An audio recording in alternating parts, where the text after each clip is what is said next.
Welcome back to Minute Anime. And for today we are recapping my unique skill makes me op even at level 1 episode 5. If you haven't watched the previous episodes you can find them in the playlist section along with other entertaining anime shows. And now let's see what is Ryota up to after he moved to a new house.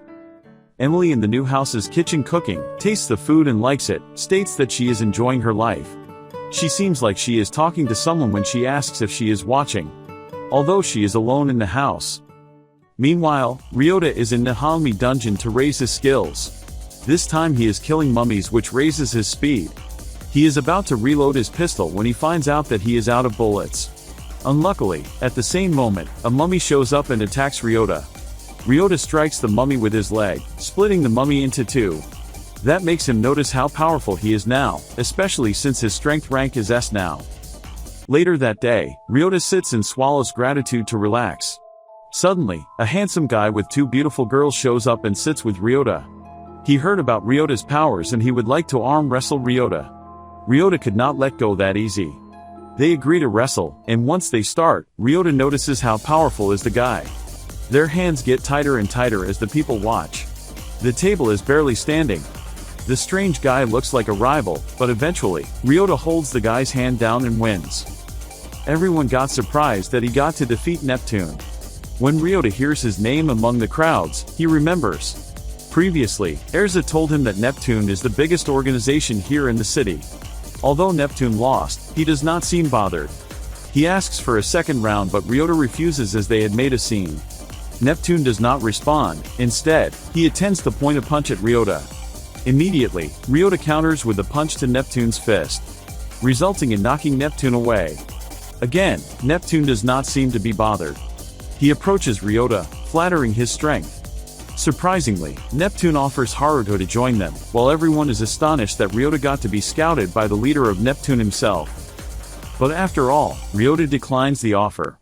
Back home, he tells Emily about the incident, who gets surprised, questioning why he turned down the offer. Ryota explains that he is happily living with her and that he is not willing to belong to any group. Emily gets delightful. She thinks that they heard about him because he has helped many people, that he is a hero now. Later, Ryota wanders in Nahalmi dungeon, happy for being called a hero. As Ryota basks in the satisfaction of being hailed a hero, a voice suddenly greets him, interrupting his thoughts. To his surprise, the speaker is a member of the princess's group. Embracing innovation, they have adopted a new method involving Pandora boxes to collect the air that emanates after defeating monsters. These specialized boxes autonomously absorb the drops and even showcase the image of the person defeated the monsters. They made these boxes to prove to people that the princess is harvesting the drops herself. A guy from the group gifts Ryota some boxes. Ryota does not need that amount, but an idea comes up to his mind. If the boxes can automatically harvest the drops, then he can use them to take the seeds out of the dungeon. Luckily it works. He puts them far till skeletons spawn. Using his pistol, he kills the skeletons which drop a huge amount of freezing bullets. That makes it much easier for Ryota to get bullets. Now, with the Pandora box experiment succeeding, he runs back to the dungeon, to harvest other monster seeds and discover what would they drop. Near the dungeon entrance, Ryota stands, pointing his gun at the box, waiting for the monsters to spawn. Here, Emily comes by him and asks what he is doing. She gets to see it herself when the monsters spawn. He shoots the zombie and points a strike at the mummy, killing it at once. This time the zombie drops a red bullet, and the mummy drops a white bullet. He picks up the red bottle and hears a voice saying that he harvested a fire bottle. He picks up the white bullet and gets shocked by it, leaving its power unrevealed. He harvests couple bags of bullets. When he is about to pick up a box, he feels a chilling feeling. Here Emily explains that a magic storm is coming. At the Swallow's gratitude, Ryota meets Erza to sell some drops. Erza questions Emily's absence, and it turns out that she had went shopping. Erza gets it, she has to be doing that because of the magic storm. Although Ryota does not get it. Erza explains it, the magic storm is a rare natural phenomenon. When they occur, no one can use magic. Depending on the storm scale, it can affect beyond cities. The current storm impact reaches the dungeons, which made the adventurers who use magic take the day off. That leads to reducing the availability of drops from dungeons intended for them. And that affects how people shop. While they are talking, a guy asking people for help comes by. His partner Rosa has been left behind in Silicon, a dungeon intended by a magic user. Probably those two magician partners Rosa and Reyes found out about the storm late.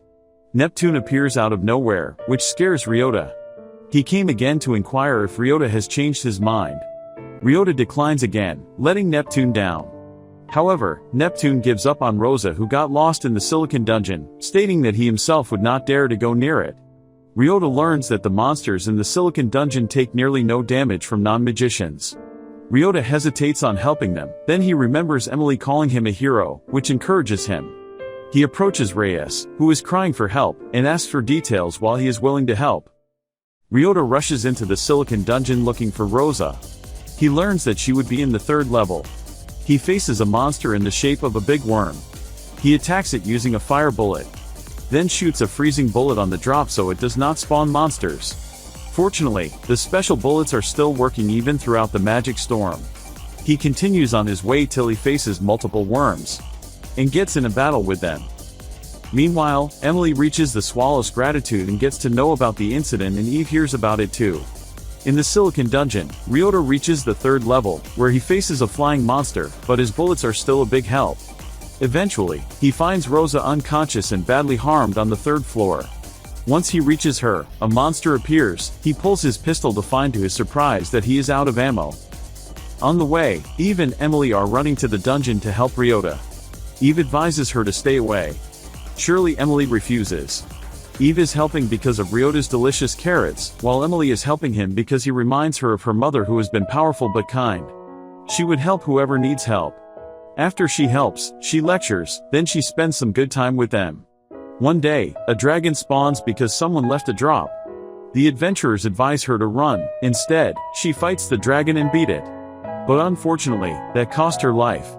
In her last moments, she asked Emily to carry her out of the dungeon along with the others so her drops do not spawn astray. As Emily holds her, she becomes weaker. She softly speaks her final words, telling Emily to be careful and not push too hard, for herself or others. Her mother cared deeply for others until the end, a true hero. Ryota is a hero too, always helping people with all his effort. Now, it's Emily's turn to help him. Back to the Silicon dungeon, where Ryota is carrying Rosa on his back and running from the monsters. The normal bullets are not harming the monsters. That is when Eve and Emily show up to help, and coming after them are a huge amount of zombies. Emily brought the zombies for Ryota because he will probably be in need of more bullets. Ryota kills the zombies, gathers more bullets, while Eve and Emily take care of Rosa and kill the other monsters. By the Silicon dungeon entrance, Reyes is waiting for Ryota and the others. It is not long before they come out of the dungeon with Rosa still unconscious.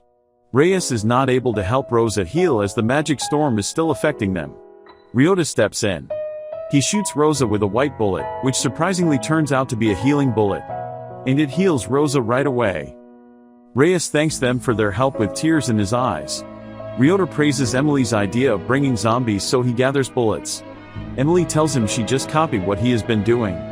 Ryota asks them if they want to go eating before going home. Emily prefers she cooks at home.